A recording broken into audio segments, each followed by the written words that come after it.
Okay, John chapter 4. Now we're going to meet a Samaritan woman. Samaritans were kind of Jewish. They were mixed between Jewish and Gentile. And so Jews were not supposed to associate with them. Jews did not consider them to be a part of the people of God. And so it's pretty interesting that Jesus runs across a Samaritan woman. It says in verse 7 that she came to draw water, and Jesus said to her, "Please give me a drink." Pretty scandalous.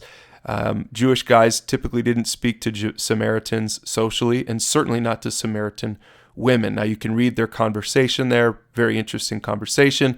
But in verse 13, he said to her, "Anyone who drinks this water that you're drawing from will soon become thirsty again, but those who drink the water I give will never be thirsty again. It becomes a fresh, bubbling spring within them, giving them eternal life." And so you can see that he's making similar references to what he said in the last chapter to Nicodemus, and he's talking about this purpose for which he came, that he came to bring water, living water. He came to bring new life, much like he turned that water into wine, and that represented life and joy and purpose.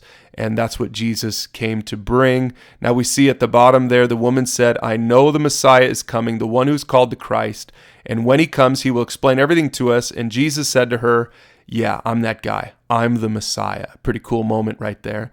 And so she realizes who she's talking to. It says that the woman left her water jar beside the well and ran back to the village. And she told everyone, "Come and see the man who told me everything I ever did. Could he possibly be the Messiah?" Okay, so we'll come back to that.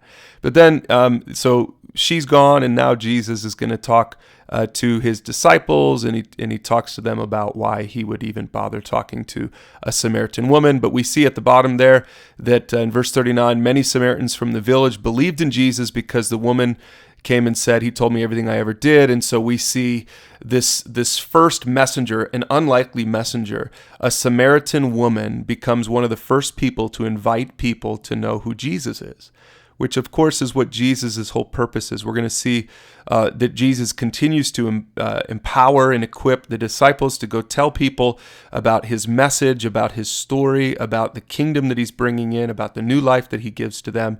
But the Samaritan woman really sort of gets to do the job before anyone else. Pretty cool. We see at the bottom then of the chapter, one more thing, Jesus' second miracle. It says as he traveled through Galilee, came to Cana, which, by the way, is where he had turned water into wine. We saw that already in his first miracle. And there was a government official in a nearby city whose son was very sick. And you can read it for yourself, but he heals the son.